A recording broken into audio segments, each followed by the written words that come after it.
On July 25, 2000, Air France Flight 4590 lifted off from Charles de Gaulle. 90 seconds later, 113 people were dead. That single disaster became the accepted reason the Concorde was retired.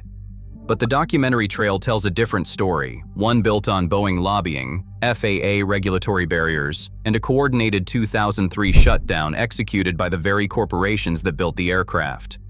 Concorde wasn't grounded by a tragedy, it was eliminated by a decision. And that decision had been decades in the making.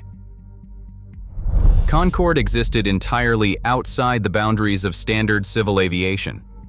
Operating at a cruising speed of Mach 2.04, it routinely crossed the Atlantic from New York to London in approximately 3 hours and 30 minutes. For 27 years, a tiny fleet of just 14 production aircraft, operated by British Airways and Air France, bypassed the crowded subsonic cruise levels entirely.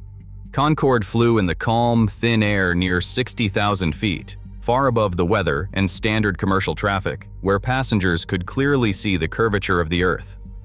For its core clientele of international executives, politicians, and diplomats, the aircraft was a highly practical business tool rather than a luxury novelty. Frequent flyers chose the service because it made time a controllable variable, allowing them to attend morning meetings in London and arrive in New York before the local hour they had departed. This extreme utility generated an intensely loyal passenger base that viewed the aircraft as an indispensable pipeline for global commerce. Concorde was a deliberate operational choice, establishing a technological and cultural weight that standard subsonic airlines simply could not replicate. On November 29, 1962, the French and British governments signed a bilateral treaty that bypassed traditional market forces entirely. This agreement committed both nations to fund and construct a supersonic passenger transport, establishing Concorde as a strategic symbol of state power, separate from any commercial venture. The industrial manufacturers assigned to the project, Sud Aviation, which later became Aerospatiale, and the British Aircraft Corporation, later British Aerospace, operated as instruments of national policy, bypassing private enterprise. This was a Cold War prestige project. The primary objective was to prove that Western Europe could achieve technological supremacy over the United States and the Soviet Union. By using direct government subsidies, Britain and France insulated the program from the financial disciplines that governed standard civil aviation. Taxpayers absorbed the escalating development costs, while political cabinets determined production targets and fleet allocations, ignoring traditional airline balance sheets. However, this state-sponsored foundation created a permanent structural vulnerability. Because Concorde was born from a diplomatic treaty, its operational survival depended entirely on the continued favor of government officials. The aircraft lacked the commercial self-sufficiency to endure without government backing. It was bound to the fluctuating priorities of state budgets, treasury departments, and international diplomacy. This institutional structure meant that ultimate control over Concorde's future never rested with the airlines operating the flights, but with the state officials who held the purse strings. The aircraft remained a ward of the state, unable to adapt to a changing regulatory or economic environment on its own terms. What politics had constructed, political shifts could dismantle. The state machinery that allowed Concorde to fly had also established the mechanism for its eventual elimination.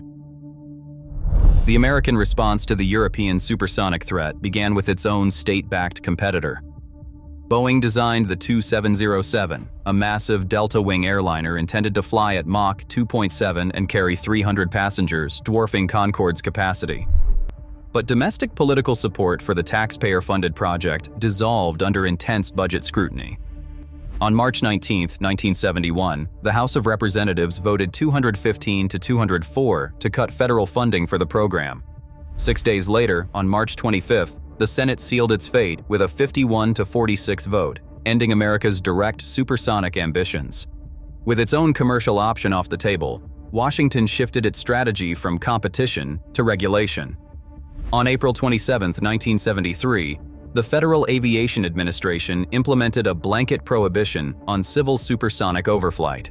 Codified under Title 14 of the Code of Federal Regulations, Section 91.817, the rule made it illegal to fly a civil aircraft faster than Mach 1 over United States soil.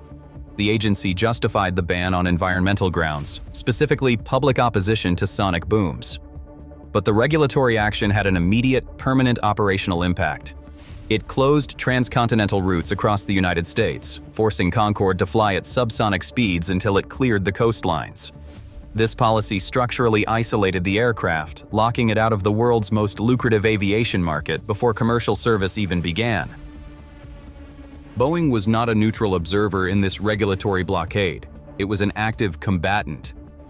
Having lost its own Supersonic 2707 program to a congressional budget cut in 1971, the American manufacturer turned its focus to protecting its crown jewel, the Boeing 747. Introduced in 1970, the jumbo jet relied heavily on premium, high-yield transatlantic passenger revenue to justify its development costs and route economics. During the mid-1970s, as British Airways and Air France petitioned for landing rights at New York's John F. Kennedy International Airport, Boeing mounted a lobbying campaign to keep the Anglo-French airliner out. Congressional hearing records from 1976 detail Boeing executives testifying against Concorde, arguing that the aircraft's noise levels and sonic boom footprints made it environmentally unfit for American airports. Contemporaneous press coverage, including reports in the New York Times, tracked this intense public relations and legal battle. By framing Concorde as a public nuisance, the campaign pressured local operators like the Port Authority of New York and New Jersey to implement landing bans. For Boeing, blocking Concorde was not a matter of safety, but of market preservation, ensuring that wealthy business travelers remained in subsonic 747 cabins. The language of Title 14, Code of Federal Regulations, Section 91.817 is sparse, but its commercial consequences were absolute. The regulation dictates that no civil aircraft may exceed Mach 1 over United States territory without a special authorization. In practice, this single sentence erected a regulatory wall around the entire North American continent. By restricting supersonic speeds to oceanic airspace, the Federal Aviation Administration stripped Concorde of its primary asset, speed, the moment it crossed the shoreline. Transcontinental routes like New York to Los Angeles or Chicago to San Francisco became legally impossible.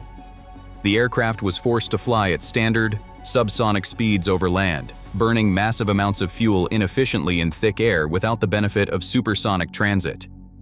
The disconnect between engineering capability and regulatory permission became clear when Braniff International leased Concordes for domestic routes between Dallas and Washington, D.C. Technically, the flights operated without issue, but legally, the FAA forced Braniff to fly at Mach 0.95. The restriction proved that the overflight ban was not about a technical inability to fly over land, but a legal barrier that confined Concorde to a tiny, unprofitable route map. Under the guise of environmental protection, 14 CFR 91.817 served as a permanent market barrier, ensuring Concorde could never build the scale required to survive. British Airways and Air France operated a total of just 14 production Concordes across 4 primary transatlantic routes for 27 years. This structural limit was not a temporary phase, it was a permanent operational freeze. A fleet of this size made it impossible to achieve standard aviation economies of scale, meaning the unit cost of every spare part, flight hour, and maintenance cycle remained artificially inflated. To keep these 14 aircraft airworthy, both carriers relied on a system where government subsidies and absorbed development costs were built directly into the operational model. This was not a standard commercial enterprise seeking expansion, it was a closed loop.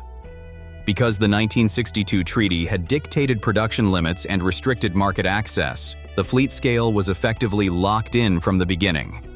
Every flight operated within a highly controlled, subsidized ecosystem where the French and British treasuries shielded the airlines from the true capital costs of the airframe. Concorde was technologically peerless, but it was structurally trapped, designed to fly at twice the speed of sound, yet prohibited by physical and economic boundaries from ever growing beyond its fragile, experimental foundations. A round-trip ticket on the North Atlantic corridor in the late 1990s cost approximately $10,000. For this price, transatlantic corporate executives, bankers, and diplomats bought a highly reliable piece of time-saving infrastructure. This was not a novelty stunt. It was a highly functional business tool with a dedicated and loyal customer base. The financial records show the strength of this premium market. British Airways recorded Concorde revenues of approximately £120 million in 1998. Air France reported earnings of €110 million for its supersonic operations in 1999. On these premium routes, passenger load factors regularly exceeded 80%, and during peak travel periods, they approached 90%. While standard subsonic carriers struggled with volatile margins, the supersonic service commanded a massive, consistent yield per passenger. This niche market established that Concorde was not a commercial failure on the routes it was permitted to fly. The aircraft filled a specific, highly lucrative demand that subsonic fleets could not satisfy. The operations generated positive operating margins, showing that within its restricted corridor, the economic model worked. On July 25, 2000, Air France Flight 4590, utilizing Concorde airframe FBTSC, began its takeoff roll from runway 26, right at Paris Charles de Gaulle. The aircraft carried 100 passengers and 9 crew members, operating at 810 kilograms over its maximum structural takeoff weight. The flight crew had elected to accept a tailwind departure rather than taxiing to a different runway for a headwind roll.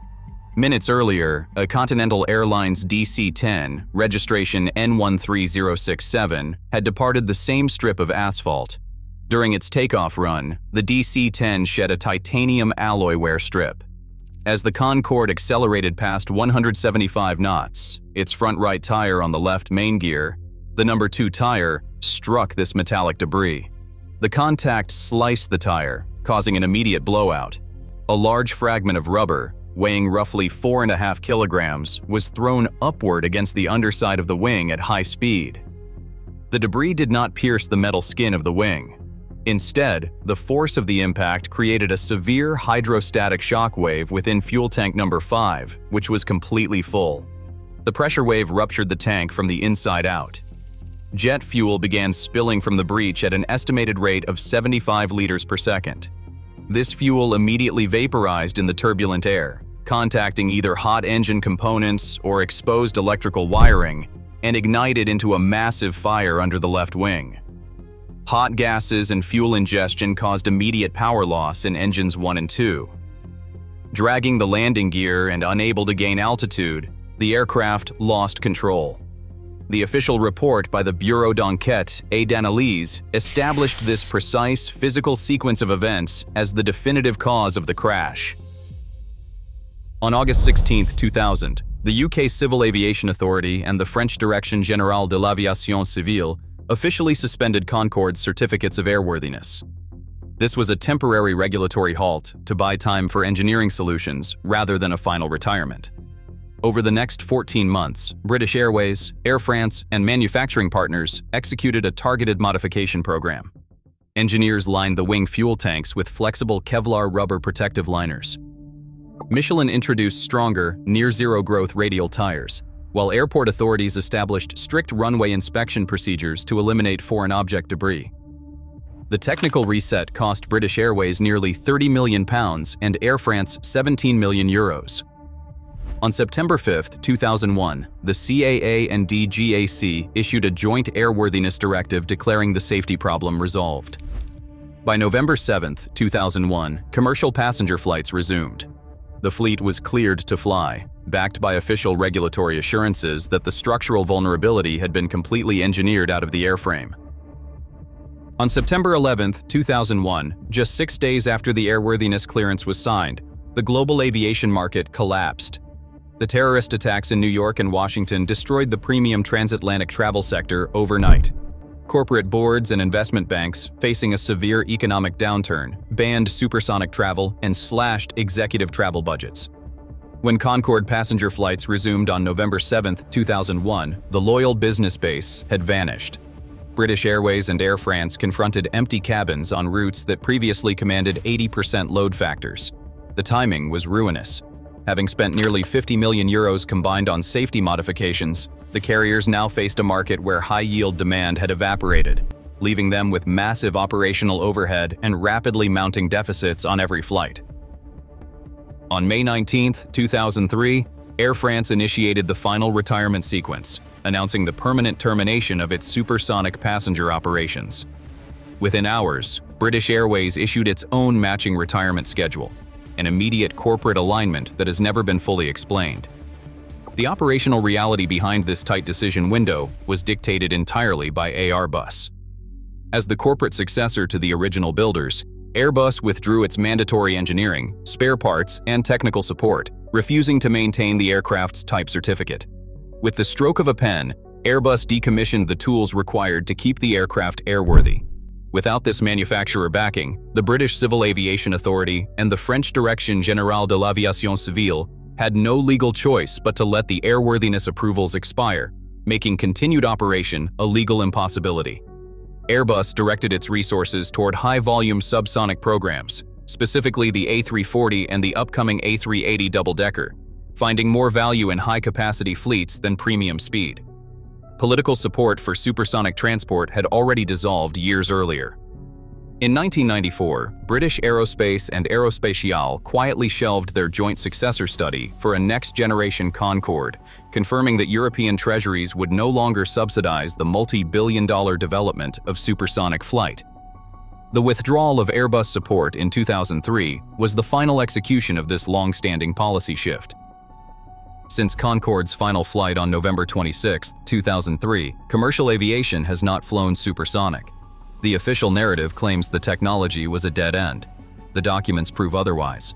Concorde didn't fail. It was systematically dismantled by corporate and political interests. We didn't outgrow supersonic travel, we surrendered it. Subscribe for more hard-hitting aviation history.